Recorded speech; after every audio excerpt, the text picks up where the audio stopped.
السلام عليكم ورحمة الله وبركاته. بسم الله الرحمن الرحيم. الحمد لله الذي بنعمته وعزته تتم الصالحات وتنزل البركات. الحمد لله الذي هدانا لهذا وما كنا لنهتدي لولا أن هدانا الله. حمدا كثيرا طيبا مباركا فيه. الحمد لله عدد خلقه ورضا نفسه وزنة عرشه ومداد كلماته.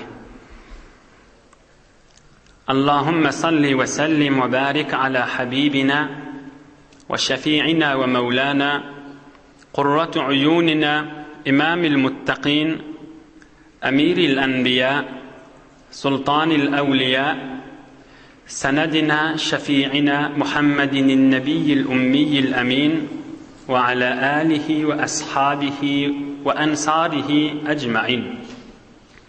لا أسألكم عليه أجرا إن أجري إلا على رب العالمين. اللهم وفقني لبيان ما يحتاج الحاضرون إليه وما يصلح أحوالهم. إلهي أنت مقصودنا ورضاك مطلوبنا، فأعطنا كلنا محبتك ومعرفتك. بيك الله تبارك وتعالى همّا نذن طاعات عبادت لنذي salih amallarını Huda için oturşuqlarını ve mehabbetlerini ve duaya hayırlarını içerdaşarla bilen mehabbetlerini beyik Allah Teala'nın rızayeti ve mehabbeti için atiyen adımlarını ve kadamlarını Allah Teala lütfu keremi bile kabul edip de hemmenize iyiliğin içeriğini, dost yarını, kavmu xişini, enatağını, oğul iyiliğini, dünya ve ahir saadet günenmek, yüze aklık versin inşallah. Allah Teala yurdumuzu parahat edip, vatan emniyet, ağdı birlik, iman avrey, halal ırsıqallan ayırmani, namardazar mehtaç etmesin inşallah. Hefte giyceler qiyskalıp bariya, hava kızgın olup bariya, onu da dayavdurun. Hefteğin içinde bir yiyecede gerçi qiyin molyanna olsa fırsat edip, vakt koyup gözümüzün nuri Serdar-ı Alem Muhammed Mustafa sallallahu aleyhi ve sellemin mübarek gurrunları nimettir, fırsattır. Gelip hiç sat billep gitmesen de, hiç sat yadına sal gitmesen de, ya odal bilyen gurrunlığında olsa, bir ovadan feriştelerin şirket ettiyen meclisine, Hudayın dostlarının şirket ettiyen meclisine gelip nisip olmak da olukon saadettir. Ey mümin, Müslüman dost! Biz gerçi qiyin, hefte qiyinalacak da olsa, onunla da on bereketine, sogabına ve Hudayın rızayetine gözün tıkıp gelip dursan, kan yerlerde ödün bilyen yerlerde ve haberin yok yerlerinden Huday Teala üstüne bereket yağdırıp duranlar mutmain var. Huday izzetini de arttırsın. Geleyliğin gözümüzün nuri Serdar-ı Alem Muhammed Resulullah sallallahu aleyhi ve sellemin mübarek şirin gurrunlarına 55. yaşında Medine-i Münevverayeten'nin 2. yılı Bedir cengi savulşup bu kulli hemmi gurrunlar tamam oldu. Bedir cengi de haçanlı Ramazan ayıydı. Ramazan ayı tamam olup ve min ahsanil mevaqi' huvel idüllezî vaka'a fi Şevval. Peygamberimiz 55. yaşında Medine-i Münevvere baranın 2. yılı evvelin bar İd-i Fitr okulan yılı. Ondan anırda arada tamam olanla bayram ayın başında İd-i Fitr okumayız mı? Şu okulmayalmış. O da pek Allah'ın buyruğunu yokmuş.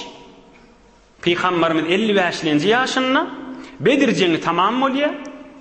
Musulmanlaryň bäfidine bolup Medine Munawwara baranyň 2-nji ýyly awwelin bar Eid-i Said-i Fitr okulýar. Ey hoşluk bilen bir de Bedir jeňi musulmanlar fethedenden soňra emarana Rasulullah sallallahu aleyhi ve sellem fi yawmil Eid an nalbasa ajwadu ma najidu. Sahabalarına aýdypdyr, Eid-i Fitr, Eid-i Gurbanyna eň maşynyň gawsyny giýin diýipdir. Atyryňyz bolsa atyryňyň gawsyny çalyp baryň diýipdir. Özüňizde Eidga gaşyn barýa kaňyz Eýwere jaýly sakinet bilen aram ýürüň, sengin bollan ýürüň diýipdir. Emarana an namşiya we aleyna as-sakinet wal waqar. Ve aleyna as-sakinet wal waqar. Jaýly aram biderek şuhy edip gülüşip biriň üstüne zyňşyp beýt gitmäň diýipdir. Edep bilen awadan egin maş bilen awadan atyr bilen çykyň, eýwere sengin bollan çykyň diýipdir.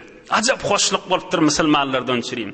Bedir jeňi musulmanlar piruz bolandan soňra ham Bedir jeňiniň piruzlygy da Ramazan aýda awvelin Eid-i Fitr musulmanlar Medine-i Munawwarada Rasulullah'ın mescidinden ne kadar soğabı kan namaz okuymak. Onu da Rasulullah aýtdyr mescidde okuymaýlyň. Medine'ň daşynda okuymalydyr. Musalla gaşyn çykmalydyr.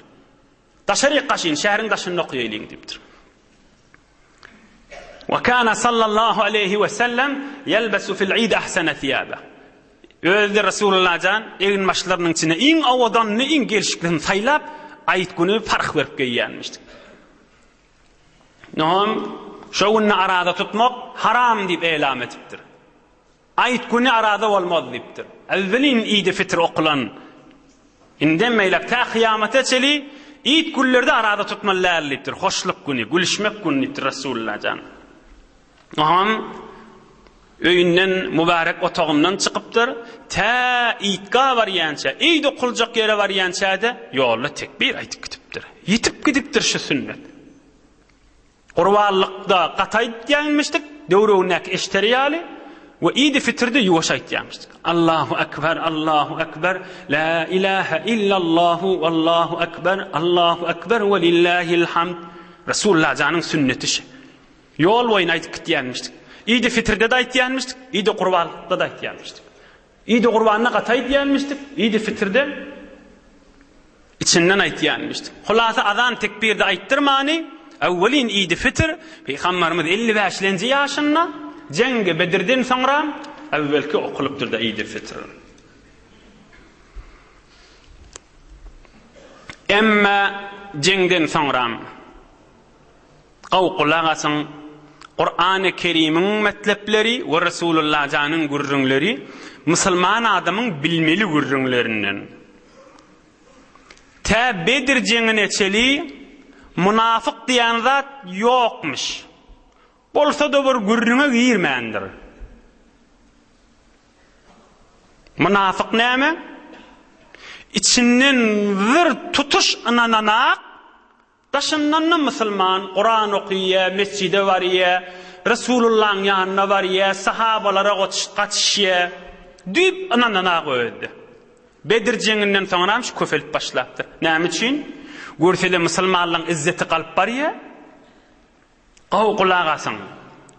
Görsele musulmanlaryň güýji köfelip barýa, kafir bizdiýmäni gorkup Resulullah'ın ýanyna gelip iman kelimesini aýtýanmışle, yüreklerine dip ananmaýanmışdyk. Şu köfelipdir inni. Inni bir de bir Resulullah'a gaýgy da, bir de bir mızahymçylyk. Musulmanlaryň üýüşmeligine bular bar. Bizde musulman diýip Peygamberjan sahabalar bilen hususi oturşanyny giýip atýlar da. Odal kafirleň bir ýaglygy. Medine-i Munawwarada Yahudiler wa biladi bir ýagy. Bile bir kellagir, bile bir azap, bile bir narahatçylyk. Inne münafıklar da döräpdir. Taşyndan bizde musulman la ilaha illallah Muhammed Resulullah diýip peýgamberiň ýanyna gelip beripdirler. Aham hud Qur'an-ı Kerim büyük Allah Taala'nın kelami Hudaý Taala aýaty beripdir. Munafıklar dünyada we ahirette biýawry edip Yöne Resulullah can qawqulağa seylin. Yöne Resulullah münafıqın birini öldürüpdür diýip hiç tarihte senetli we senetsiz gurrunde yok. Nämeden süreyim? Eger Resulullah can münafıqlardy meselen öldüren bolsa, siz münafık diýip onu bitin Arap belki alem jahan keyf edip gurrun etjek. Oy bir öz ýarlaryny öldürüp bädip. Musulmanlaryň ýene fikrini harap etjekler. Ondan süreyim Hudaý Taala bir neçe adamlaryň münafıkdygyny hakykatan belledipdir, atlaryna çeli. Onda da Resulullah can musulmanlar ýanyk şola bilen raftar etipdir. Şundan gyn näme Resulullah'a? Şundan olaqan ıza dämay. Bize dağışı ızalyň müňden mirbamay. Şu mesuliyetli de bizim başımızda bağmay. Yok, biz götürüp bilecek ki. Peres olacak. Pudur olacak adam. Götürüp bilecek adam. Gelip yanında yüzün gözlep gülüp durmalı. Men de Müslüman deyip sen de şun kafirliğinden haberin olmalı. Oğrunça aytacak gurrunlarında haberdar olmalı. Emma Allah Teala ayeti verttir o ham münafıklardan çüreyim. Hemmäňiz tagriben bilýän aýalaňyz. İnşallah bir wagt edeňizde şuň akşam ýa erti bir fursatda Qur'an-ı Kerim açyň. Qur'an-ı Kerim'in awwalky sefhesinden amma awwalin sefhesinde Sure-i Fatiha Alham Şerif var. İkinci sefhesinde Sure-i Bakara'nın evvelki 3-4 ayeti var. İkinci sefhesinde. Üçüncü sefhani açın, şu münafıklığın gurrunu va Hudaý ayet diýipdir. Bir-iki ayetini teberrükana okuyacak, 4-5 aýanda tefsirini aýtjak diýil, fakat manasyny aýtjak, o ham gurrun münafıklığın gurrununu goýup, ýygyny Resulullah'ın zindigi namasynyň ýygyny alyp gideýin. Olaň manasyny aýtman geçdeme gelişjek diýil. Eger tefsirine, şerhanyň gurrununa girjekde, Resulullah'ın gurrunundan çykmaly boljak. Ondan sonra Allah Teala ayeti verdir. Fakat 4-5 ayet teberrüken inşallah Qisqa suratını tercümehine edip berin. A'udhu billahi mineşşeytanirracim. Ve minen nasi men yaqulu amanna billahi ve bil yevmil ahir. وَبِالْيَوْمِ الْآخِرِ وَمَا هُمْ بِمُؤْمِنِينَ يُخَادِعُونَ اللَّهَ وَالَّذِينَ آمَنُوا وَمَا يَخْدَعُونَ إِلَّا أَنفُسَهُمْ وَمَا يَشْعُرُونَ فِي قُلُوبِهِمْ مرض فزادهم الله مرضا ولهم عذاب أليم بما كانوا يكذبون. بيك الله تعالى كلامه. ومن الناس من يقول آمنا بالله وباليوم الآخر. Ey Resulullah, yanında bir tofar adamlar var. Biz Allah'a ve kıyamada imanımız var deyip aytýarlar. Ve ma hum bimü'minin. Şolar iman getirenak yalandan aytýarlar deyipdir. Huda Allah'ın kelamı. Fakat manası tercümesini aytıp barýan ha. Ve ma hum bimü'minin. Anana nakla yalandan aytýarlar. Yuhadi'un Allaha vellezine amanu. Şolar hiyal edýärler, Hudaýy allaýam qadip. Ve musulmanlary allaýalam qadip. Hudaý näme diýär? Allah Taala näme diýär? Ve ma yahda'una illa anfusahum. Ol betbahtlar Hudaýy allap bilen aklar, özlerini allaýarlar. Ve ma yahda'una illa anfusahum, özlerini allaýarlar. Ve ma yash'urun, olaň şuurlary ýok diýär Hudaý. وَمَا يَشْعُرُونَ Hudaý Taala aýtýar, şolaň şuurlary ýok. Bir şuur adam şola diýär. Fehmleri ýok. Beter kim akly adam şola. Ha biz Hudaýa kıyamada imanymyz bar diýip aýtýarlar. Olaň imanlary ýok diýipdir. Munafyk. İdi 3 ayan manalarını koyun giyeceğin kalacak. Yankı okuyan ayam 8. aya. Emma 13. aya. Kan ayalar şu evvelin sefili daha münafıkla vardı. Ve izâ qîle lehum âminû kemâ âmenen nâs قالوا أنؤمن كما آمن السفهاء. Şu münafıklara aydanda oğrinça vakt Müslümanların arasında deha seni iman getir diyen şolar aytiyali inne münafıkların alamatlarını aytıp duha Huday Taala. Şu münafıklara oğrinça yerde aydanda seni imanı gir hakikat Müslüman bol diyende aydiyalar enu'minu kema amene sufaha. Şu samsık Müslümanlar yanık biz de iman getireyli mi? Müslümanlara samsık divayt diyenlerle. Münafıkın bir ulukon alameti Allah Teala aydiye. Huday nâme diye şolun cevabına yankın iyiydi. Ala innehum humus sufaha. Ey Müslümanlar kulağınız gerin. Gözünüz açsın, havasınız cemedin, samsık şolun özleridir diyor. Huday Teala Müslümanların tarafından cevap veriyor. Huday Teala Müslümanların tarafından cevap veriyor. Huday Teala kalbinde imanı ve adamların tarafından cevap veriyor. Fakat tercümesine edip durun. Enu'minu kema âmenes sufaha. Samsıklayanık, düşünsüz Müslümanlayanık, Müslüman molu ilmi diyeler. Ela innehum humus sufaha. Huday diye, şolun özü samsık diye. Walakin la ya'lamun. Alımları yok. Hudayını bilen akla. Bir şuur adamla. İyiydi. Ve izâ lequllezîne âmenû kâlu âmennâ. Şol yankı münafıklar ve Müslümanlara samsık deyip durdular. Şolar Müslümanların arasına gelirlerine kâlu âmennâ. Bizi Müslüman. Huday peygamber bilya savva zat deyip aytiyalar. Ve izâ khalav ilâ şeyatînihim kâlu inna ma'akum. Emme şu münafıklar Yahudilerin arasına vararlarına biz siz bilen ne aytiyalar. Ve izâ lequllezîne âmenû kâlu âmennâ. Müslümanların arasına gelirlerine aytiyalar biz Müslüman nip.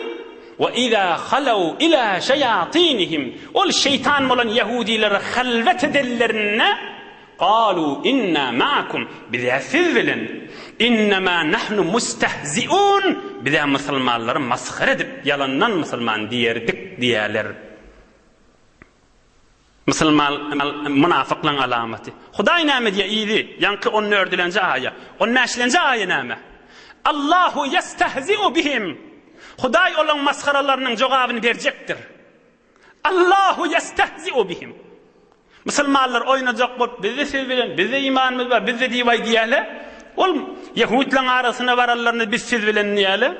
Huday olan cevabını verir. Ve yamudduhum fi tuğyanihim ya'mahun. Onlar sergerdan, onlar zindigisinin manasını bilmeni, lezzetini bilmeni, yönü antı olup şolar oklak koyduğun Huday Teala hadir şu dünyada da deyiptir. Ahirki ayan manasını neydeyin? Ulaikellezine işteravu'z-zalâlete bil-huda. Olar necre ak yolu koyup da azmağı allala fema rabihat ticaretuhum ve ma kanu muhtedin. Olar etyen ticaretine hayırlanmadılar. Yani eden işlerine zirir çektiler. Necre ak yolu Allah Teala'nın yolunu koyup kafirliği allala zirir çektiler. Ak yolu girip bilmediler. Sure-i Bakara, Kur'an-ı Kerim Allah'ın kelamı 3. seffede ayeler var. Açıp görün, tercümeli Kur'an-ı Kerim'den gözlek görün. Yine bir ayan manasını aytacak, münafıkun mağarada, o hem üstünden geçecek. Nisa suresi 142. aya. Allah Teala'nın kelamı, yankıyalı fakat tercümesini aytacak, o hem geçecek üstünden.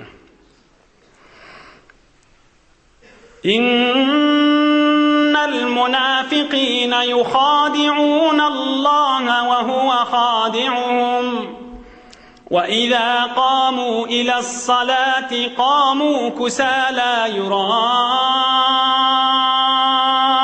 الناس ولا يذكرون الله إلا قليلا.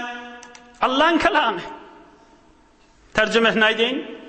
İnnel münafıkîne yuhadi'unallaha münafıklar Hudaýy allaya maqadiyalar ve huve hadi'uhum Hudaý olan edýän işiniň cezasyny berjek ve izâ qâmû ilas-salati namaza gaşyn turallarına qâmû kusâla yalta bolup turýarlar şol münafıklar ýöne barmasa musulmanly gurrun etjek diýip şondan çyrym barýarlar yuraunan nasa halqa görünjek bolup ve la yezkurunallaha halvatta Allah diýmeýärler halvatta Hudaý diýmeýärler öz aralaryny Hudaý agzamalladan illa qalila bir adamlaryň arasynda yalandan Allah diýärler Hudaýyň kelamı fakat manasy terjemesini aýtdym ýene bir terjemesini gaýta aýdyn ve izâ qâmû ilas-salati namaza gaşyn şol münafıklar turallarına qâmû kusâla yalta bolup turýarlar geregimizde de halk okymasa biz okuyjak däl halk barýar diýip barýas ve la yezkurunallaha Allah diýmeýärler illa qalila fakat azajyk wagt ýöne adamlar iştiqar Hudaý diýen şik bolýar diýipdir Allah'ın kelamy münafıklar tanyp bolmaýar alamatlaryny aýtyp goýupdyr ta kıyamete çeli tamam evliya adamlar Hudaýdan dileýänmişlikler Hudaýa men imanım kamil bolsun münafıklardan hesap bolamaýyn diýip inha Bedir jeňinden soňra Resulullah jan görsele şewketi ba bir tofar kafirle yalandan iman getirdik diýip içinden kafir daşyndan musulman bular da bir azap bolup Resulullah'ın gapdandan döräpdirler. Emma Mekke-i Mukarremeden bolan bir ýagdaý.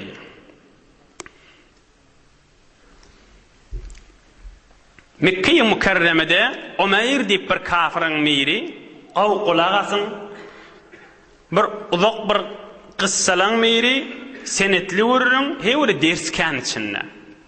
Dersini baryan ýeriňizde özüňiz alyp gidip bereliň. Umayr diýip bir adam birje ýoldaşy bilen Safwan diýen adam bilen Hatim Makaban ýanyna bölecik diýwar çykba. Kaban gapdalçygyna şoň içinde bir ikiji oturupdyr. Başga hiç kim ýokmuşdy. Oňam Umayr aýdypdyr. Men şu ogluň şoňmy gaýgat diýen bergin ma diýipdir. Yoksa oğlun çağca barıp Medine'ye barıp mene oğlum esir şoň oğlu esirmişdik musulmanlaryň elinde mene oğlum esir diýip bahane bilen oğlun çağca Muhammedin gattylçygyna barıp öldürüp gaýtjak terror etjek diýipdir ýöne şu oğluň şoňmy gaýtýan oham ýöne şu oğluň şoňmyň iýbiçkisini bir boýnalsa men oğrajak şu mahalla diýipdir oham bolay diýipdir men malym mülküm kän diýipdir men özüm boýnalýan diýipdir. Sen gitjek bolsaň gida diýipdir. Oglaň uşagyňda gaýgatmy bergileňde özüm boýnalýan diýipdir. Men janymdan geçjek diýipdir ýan Umayr. Etjegi men tutup öldürerli diýip oňam kılıjy barmyş. Kılıjyny ýaşy keskir edip, ujuny da ýaşy semmi edip Medine-i Munawwara gaşyny uğratdyr. Fa inna li fihim illatan ibni asirun fi aydihim. Men delilim ma diýipdir. Ýaşy aňrygany girerin men oglum esir oğlum marada şol Muhammed bilen gurrun etjek diýip ýakynlaryny ipdir aleyhissalatu vesselam.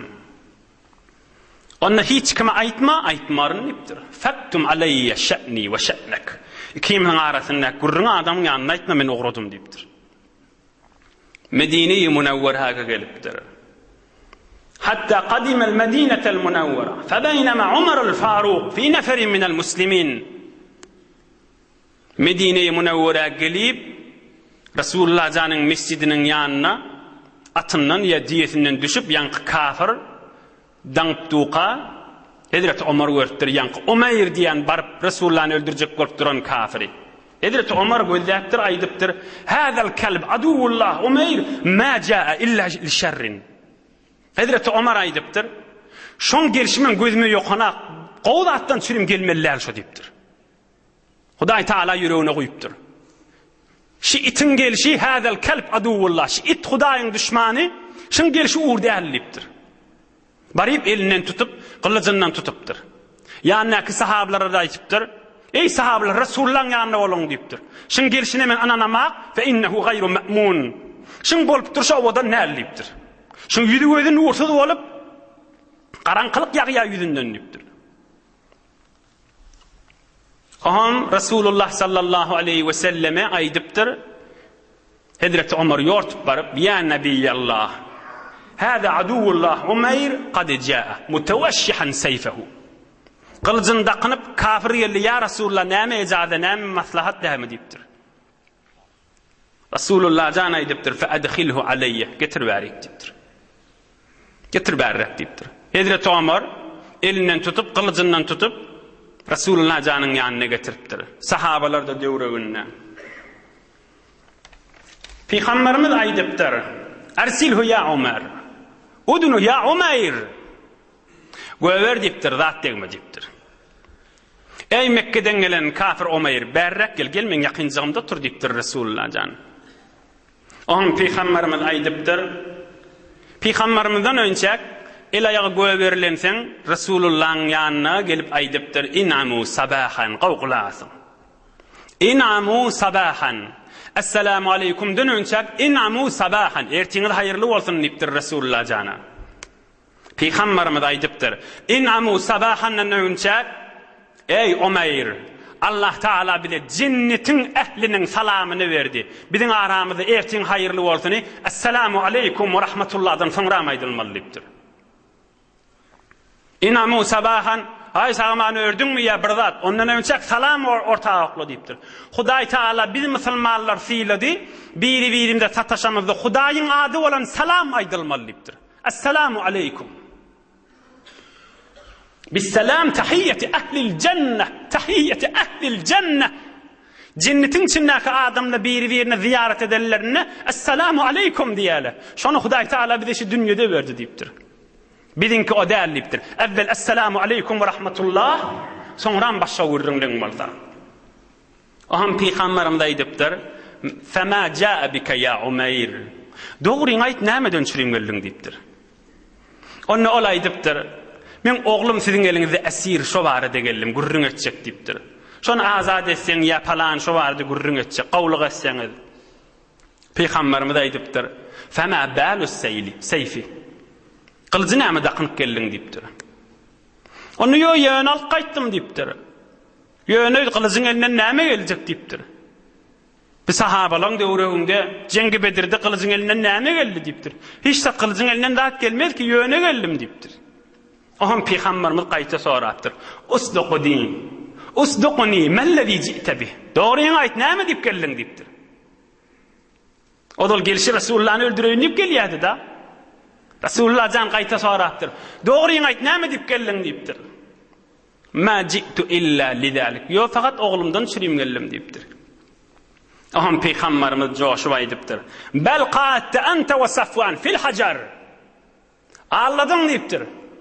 Sen ol Safwan menen Hatim'in içinde käbäň ýanynda oturdyňyz we ikiniz gurrun etdiňiz.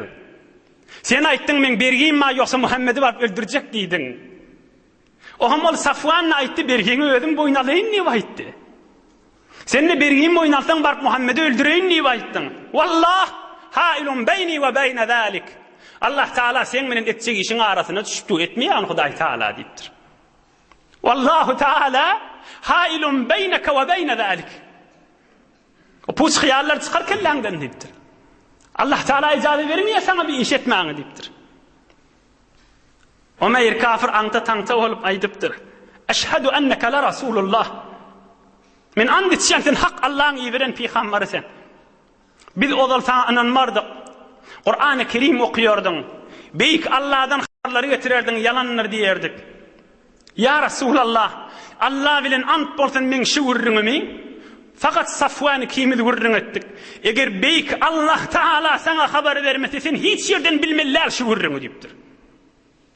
Wallahi inni la a'lam anna ma ataka bihi huwa Allahu azza wa jalla. Huwa Allahu azza wa jalla. Hudaý sana habar bermese kim sana aýtmalsyn diýipdir. Elhamdülillah Hudaý men galbyma iman berdi diýipdir. Oham kelime-i şehadet aýtypdyr. Mümin Müslüman bolupdyr hakykatan. Resulullah can 3 kep aýdypdyr. İnşallah işteş üç kefin sünne gurrun öderiz. Fakkihu ahakum fi dinihi bir ve allimuhu el-Kur'an el-Kerime ve atliku esirehu. Ey bir derman adam neyme? Peygamberimiz aydıptır. Bir doğununuz Müslüman mı oldu? Avval din meselelerini öğredin deyiptir. Avval neyme? Din meselelerini öğredin. İkilenci Kur'an-ı Kerim'i öğredin. Üçülenci bardan esirini azad edin deyiptir.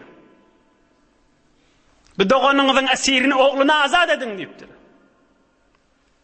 Aham ol Hazreti Ömer vallahi o zaman it bolup duran, necis bolup duran Ömer Hazreti Ömer näme diye kılıcı bilen deslap gelenine gözüme domuzdan necisrak bolup göründü diye. Emma iman kelimesini aydanına oğlumdan beter aziz bolup göründü bana diye. Yanca bana domuzdan beter necis bolup göründü diye. Emma iman kelimesini aydandan sonra oğlumdan beter men gözüme şirin göründü diye. Süyücü göründü diye. İman kalbine yalhırlap duranı görünüp duranla. Aham ol din meselelerini öğreniptir. Kur'an-ı Kerim'de öğreniptir. Esirini azat buldu da. Aham Resulullah canın yanına geliptir. Ya Resulallah. Kavkula kasın.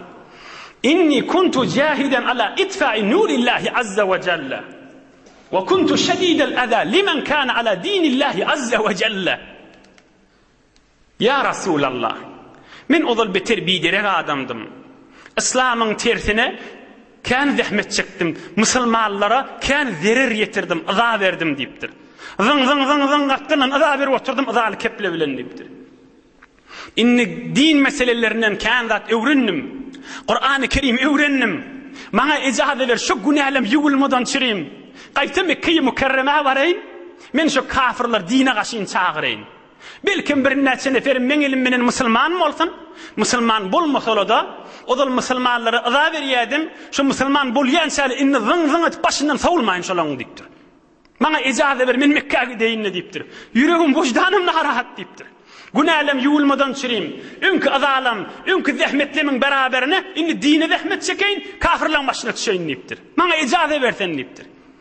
فَأَذِنَ لَهُ رَسُولُ اللّٰهِ صَلَّى اللّٰهُ عَلَيْهِ وَسَلَّمْ. İcazet ettir, gidip ediptir. İcazet ettir, bari ediptir. Aham Mekke'ye Mükerreme kaşın gaytiptir. Mümin Müslüman Hazreti Ömer radıyallahu anh. Emma yankı iki kez, üçülünce esirini azad edin deydi. Emma iki tane olağan kudret kefaytti Resulullah can. Ey mümin Müslüman doğulla. Yeni 10 daqiqa vaktim var. 10 daqiqanın içinde Resulullah'ın başka gurrunlarından aystama. Yartı kalacak, nisfi kalacak, yartı indi kefte kalacak. Şu iki kelimenin içinde bir esasi almalı derslerimiz var. Huday için hizmetine de yetireyin. Bir neçe edafarak bir meseleler hizmetine de yetireyin. Huday için siz de saklan. Yönümünne yakışıkça billahi'nin aytacak meselelerim fakat Allah'ın kelamı bilen hüküm. Hudaya imanı var adam kabul etmeli oluyor. Davasız. Hudayın kelamı bilen. Resulullah can yana onlara näme diýdi sahabalarına? Müslüman mollaşyl adam fakkihu ahakum fi dinihi. Bir Müslüman doğanınıza din meselelerini düşündürün dedi. Hudaya imanı var adam, Hudayın hükümlerini kabul etmeli oluyor da. Din meselelerini öğredin deyiptir. Dehret nahil kılmalı. Gusül nahil etmeli. Üstü başına hafedeydi nahil arassalamalı.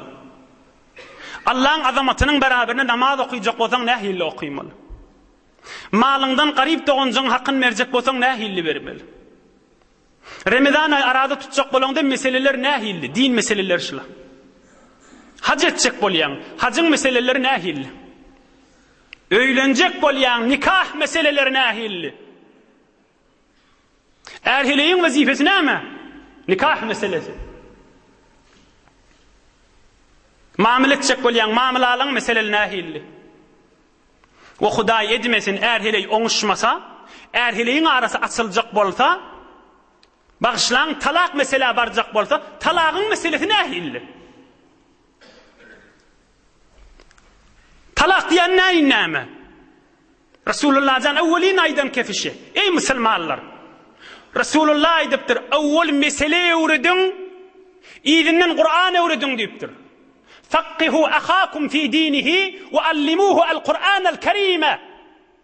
Evvel mesele öwredin. Tehret, namaz, zekat, arada, mamala, hemsayan haqqy, onun bunun haqqy, erheleyin haqqy, hac mesele, tamam mesele öwredin. Meselen bir uğrun bilenine ve allimuhu al-Qur'an, o ham Kur'an öwredin diýipdir.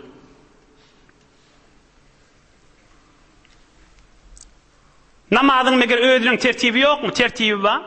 Ine talak meselesini yüreğimiz yansa da iyiliğinin içinde köpelipdi. Hudaýyň hükmünden şu mahallor fursat bolupdy, hyzmatyna da ýetireýin.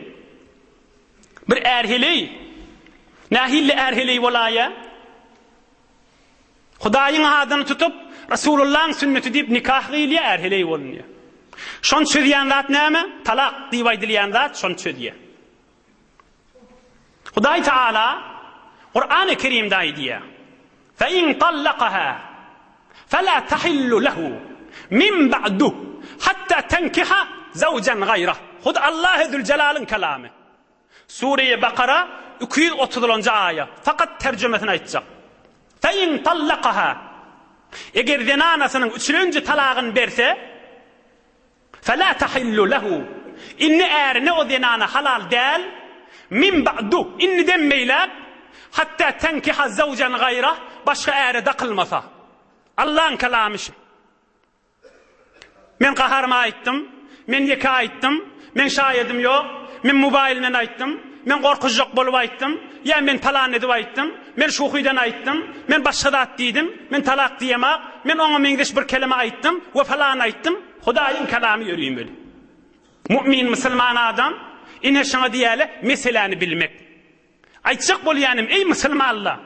Wagtyky ara açylmaly bolýa, hop zindagide de bolmaly zat, äriň wezifesi gelmeli ulamalardan soramaly. Men zenanam menen aýryşak, men nähili talak bermeli. Hudaý maňa näme ýol aýdypdyr diýmeli. Resulullah'dan maňa näme ýol aýdypdyr, men aýryşak diýmeli. Halis ýoly Kur'an-ı Kerim'de baki şoň ýoly. "At-talaqu marratan fa imsakun bi ma'ruf aw tasrihun bi ihsan." Allah'ın kelamı. Talagyň ýolyny aýdyp berýär ki. Şuna diýäli din meselesini bilmek. Fakat dehri öwrenip nikah meselesinden habarsyz bolmaly. Talak meselesinden habarsyz bolmaly. O hamda inni näme diýe, inni ahul molla mürajaat diýe. Ýa-da men bu zatda ben işim ýok diýe. 5 dagyga öňçek näme diýip, Hudaý näme diýär şu barada diýip soramýar. Äriň wezifesi bilmek. Lazım boyunna. Ýanky okuyan aýat 230-njy aýatym. Hud Allah'ın kelamı 231-nji aýatda Hudaý näme diýär?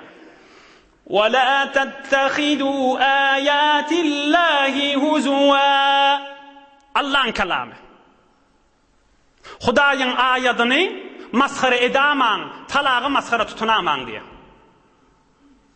Allah'ın kelamı ýanky okuýanym 230-njy, şumahal okuýanym da 231-nji. Yani näme talagy maskara etmäň diýdigi? Yani şi. An İbn Abbas radıyallahu an. Tallaqa rajulun imra'atahu ve huwa yal'ab. فأنزل الله تعالى ولا تتخذوا آيات الله هزوا فألزمه رسول الله صلى الله عليه وسلم الطلاق كذا في الدر المنثور. رسول الله جانın zamanına bir adam zenanasına talak deyipdir, şuhy etip. O ham Resulullah janın ýanyna gelipdir, men şuhy edip aýtdym diýipdir. Gülüşek bolup aýtdym diýipdir. Resulullah jan durupdyr, şoňa näme hukm etmeli? Hudaý aýat diýipdir. "Wa la tattakhidhu ayatillahi huzwa." Talak şuhy edilmeli zat däl diýip. Resulullah jan boyuna lazım etdir talak düşýär. Hudaý hukm etdi diýipdir. Allah'ın hukmu diýipdir. Şuma Allah aýtyp duranym Hudaýyň hukmuna aýdyp. An İbn Abbas radıyallahu anhuma أنه جاء رجل فقال إني طلقت امرأتي 1000. قال 3 تحرمها عليك Ve bakiyetuhunne vizrun. İttehazte ayatillahi huzwa. Şu ummetin en dereni kim? İbn Abbas, Resulullah canın şagirdi. Şoň ýanyna bir adam gelipdir. Men sen anamy 1000 talak diýdim, näme diýäň diýipdir. Üçüsü bilen sana haram bolýar diýipdir. Emma galanny Hudaýyň dinini maskar etdiň, Hudaý Taalaň baraberinde günahkar boldun diýipdir. Näme diýip üçden kan aýtýaň diýipdir. Hudaý Taala ýol goýmadymy diýipdir. Bir däneden başlamalarmy diýipdir. Talagyň özüniň uğru ýokmy diýipdir. İttehazte ayatillahi huzwa. 4, 5, 6 ya kan ya yerwön ya birdat diýsen Hudaýyň dinini maskar etdi diýipdir. İttehazte ayatillahi huzwa. Din meselesini bilmek diýerler şuna. Resulullah jan aýtypdyr, awwal bardan din meselesini öwrediň diýipdir. Ene din meseleler şula. Huy, bizere boljak bolsa bir tofar adam kulak asyn. Bilen sirip, we hususy ýaşuly sirip. Bizere bolsa kan zindigiyle mutalaşy bolar. Bizatlar aýtmalar, Allahyň hukmy edilmeler. Ey mümin, ey musulman, ey ýaşuly, ey bilim siriýän, sen aýt Allahyň hukmyny basmyrak onu oglançyklamada düşündirmelidi. Sen aýt jowalara öýlenmäkä düşündirmelidi.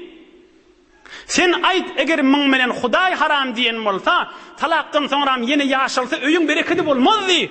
Sen aýt talakdan soňram ewlat galsa bagşlaň welede zina bolardy. Musulman ahim sen ýaşuly, ulukwan adam, saç sakal agaran. Bizatlar bölümünde kan zindigiyle mutalaşy bolar diýip, gaýtan boýanlanmar. La hawla we la kuvvete illa billah. Sen aýt, Allahyň hukmymyşy, kökül Qur'an-ı Kerimden diýip, açyp sähfe öňünde goýsunlar. Ha, Allahyň hukmy, baýa ýürümeli bolar diýip. Allahyň hukmy diýip, oglan uşagymyza düşündirmeliminni? Öýlenmäkä öwretmeli? Öýlenenne öwretmeli? Sen aýtmaň ýolun näme basymrak halka düşündirmäge. Qur'an-ı Kerim 2-nji parada, Sure-i Bakarada 230-njy aýada açyk Allah aýdypdyr. Basyry wurrun ýok ki, sen aýt bämin basymrak getirmeli. Sen ýaşulyman aýt, eger oň menen ýene ýaşasy öýüň bereketi bolmazdy. Sen aýt oň menen ewlat galsa biderek bolardy. Sen aýt kıyamet meselesi agyr bolardy. Bilen sirýän adamyňa ýolşy, ýaşuly boljak adamyňa ýolşy. Hudaýyň hukmuna gaşy kömekleşmelik. Ine din meselesini bilmekşi. Güne sual gelýär meselede. Näme diýip talak bermekkä sual gelmeýär. Ahunza men ýolum näme? Hudaý näme diýdi? Huzuri gel Allah Taala aýatyny kökedeýdi. Resulullah'ın senetli wurrunlaryny kökedeýdi. Ine şişili ýol bilen açylyşyp bilýän adyda talak şonda. Emma haçan düşünnem soňram soraýar. Bir iki meselesini aýdyň. Bir wagtda Hudaýyň hukmyşyla bir tofar adamlara özü waswasa. Hiç talak diýen akdym. Denanasyny gowjak gadym, gowan akdym. Ýöni öz içinden waswasa zor şonu diýen ýaly. Diýdim qadiýe, hey aglyna geläjek ýanyk, ay şu gellim kam zor narahat. Hiç narahat bolup ýörmesin. Waswasa bilen, şek bilen talak mutlaka düşmeýär. Arkaýyn bolsun. Bada'iga sana'iga. Fiqh nafin hukmyşy. Waswasa bolup ýörme. Aýdan akdämi? Aýdarsyň mukadiýan ýüreňe düşüp barýar, diline geläjek ýanyk, gellim mukadiýan, oň menen fikrin rahat bolsun. Şeytan ýüreňe oklap oturandyr. Ýene bir meselesini aýdyn, oň soň gurrungyna berdik. Zenanasyna aýdypdyr. Talagyň bererin ha sen diýipdir. Günne de aýdypdyr. Myň menen talak düşmeýär. Bererin ha, ay bererin ha talagyň diýip gelipdir, oň menen talak da düşmeýär. Behar hal, myň gurrungyna kän girmäýin. Resulullah jan aýdypdyr. Awvel bardan din meselesini öwrediň diýipdir. Näforum daşyna rassalam aly. Näforum içiňe rassalam aly. Näforum erhelilik meseleler ýörýmeli. Näforum Hudaý Taalaň azamatynyň beraberine meseleler ýörýmeli. Nähili himsaye bilen öz araňdaky meseleler ýörýmeli. Enata erheliň arasynda bir adam aýrylanyp bölmeli meseleler nähili ýörýmeli. Şoňa diýerler din meseleleri. Din Allahyň hukmlary. Hudaýyň hukmlary. Mümin musulman adam. Ey musulman, ýeközüňde ýeriň ýüzünde musulman bolup galsaň, Allahyň hukmyny et, gönenörsiň, bereketde ýaşarsyň, izzetde ýaşarsyň. Döwrüň özäkde soňram Hudaýa ýeke sataşagyny ýadymyzdan çykaramaydy. Resulullah'ın ikinci sözünü bir dakikada tamam edeyim inşallah tamam. İkinci din meselesini öğredin, Kur'an-ı Kerim'de öğredin deyiptir. Allah'ın kelamını, öydeki takçadaki Kur'an-ı Kerim, Hudayın kelamı öğredin deyiptir. Biz de öğrenelim. Resulullah'ın duasından ne mi diyenmiştik? En tec'alel Kur'an rabi'a kalbi ve celâ'a husni ve nûre basari ve zehâbe hemmi. Hudayın dergahından dileyenmiştik. Bize de öğrediptir Resulullah'ın. Hudaya Kur'an-ı Kerim'i men yüreğimin yazı olsun, baharı olsun. Kur'an men yüreğimin yazı olsun diyenmiştik. Yani men yüreğim şuna karşı heves etip dursun. Şugullem yağda seri çıkanda nagat havan açılıyor. Hudaya men şu Kur'an'a varımda yağda varım yani havam açılsın. Yüreğim açılsın. Kur'an sözlük olsun bana. Ve celâ'a huzni. Men narahatimin açılmağı olsun. Ve nûre basari. Men gözümün nuru olsun. Ve zehâbe hemmi. Dünya kaygılar, ahiret kaygılar, her kaygı basıp duqa men Kur'an-ı Kerim okuyum da yüreğim giyinip dursun. Ey bar Hudaya deyip Resulullah Allah'dan dileyenmiştik. Kur'an bana şu tüysülü olsun deyip. Bizlerden süreyim derse. Yine bir tane Huday Teala da Kur'an-ı Kerim vardı aydiyanı var. İki ayette fakat tercüme edin o ham teberrüken şununla tamam edelim. Huday Teala aydiye Sure-i Vakıa 75. ayette. Ey Müslümanlar! Huday aydiye فَلَا اُقْسِمُ بِمَوَاقِعِ النُّجُومِ. Kafirlan aydışılar yâlı del Kur'an. Huday aydiye uqsimu bimevaqi'un nucumi. Milyar daha yıldızlan doğup batışı bilen and içiyen deyiptir Huday Teala. Ve innehu laqasamun lev ta'lemûne azîm. Huday aydiye ey Müslümanlar men içip duran andım ulukon and diye. Ne demek and içiye Allah Teala? İnnehu lequr'anun kerim. Şi'ûngüzdeki takçadaki Kur'an-ı Kerim heyvir fiiligli Kur'anlar. في كتاب مكنون لوح المحفوظ ده لا يمسه إلا المطهرون. Tamam pak münezzeh feriştelerin eli diye başadak diye nakdittir. Onu şeytan marsın, cin marsın, başka vurdat barıp da kaçtırır yanak, yağdı yoktur hiç sadın. La yemessuhu illel mutahharun. Pakça feriştelerin eli bilen caylıqlı ve yeri de iğnenle şeytik geldi. Cay yoktur ona. Şeytan koşulsun, kaçsın, sözünü oklasın içine. Hiç. Allah Teala aydiyamanna. Kur'an-ı Kerim mağarada nazire okuyacak bolsanız, nazire öktep olacak bolsanız, nazire özüne teşviklanan bolsanız ve nazire yat tutup içine girecek bolsanız, ola Allah'ın kelamı, o da Resulullah'ın sözü hizmetine de yetirdik. Huday Teala nuru imandan ayırmasın. Allah Teala yüzümüzü ve kalbimizi nuru imandan dolu etsin. Huday Teala din bernamesi, Allah'ın hükmünü yürütmek nesip etsin. Huday Teala erhileyin arasında ağzı birlik, ulfet, mehabbet, kahar yutmak versin cihan Hudaya. Huday Teala hoş ahlaklık versin Müslümanlara. Huday Teala ölünt bilmeyenlere de izdivac halal yolunu nesip etsin inşallah. Mariz doğullamıza şefa versin. Gözleyerlere de Allah Teala kuvvet versin. Musafiratta, hıtmatta, kurbatta, başka müşkilli doğulla, pek Allah hemmilerini yar olup asan etsin inşallah. Doğuncuklarının arasında, en atı oğul gıyız, gelin gaynının arasında Allah Teala ulfet, mehabbet, sıhhat, selamet versin inşallah. Bir alhamdülillah kulhu Allah, Suriye felağı nas hoş okuyayım, ötellüğün ruhuna bahşetip de inşallah, ilgun vatanımda dua eder, okuyuverim. Bismillah.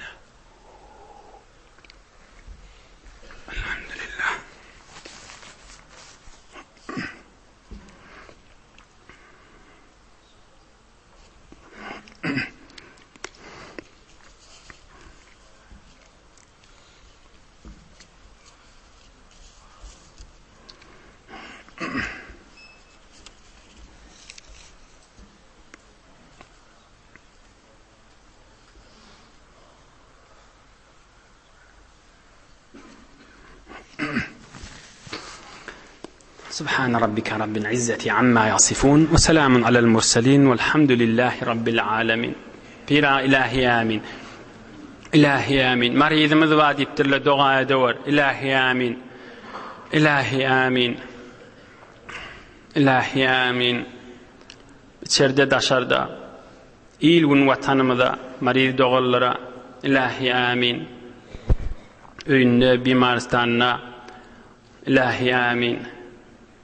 Amin canlar. İlahi amin. Amin ya mucibed da'avat. İlahi amin. Amin ya erhamer rahimin. İlahi amin. Rahmetke ya erhamer rahimin. Maşallah. Gayret edin. Day Teala izzetini de arttırsın.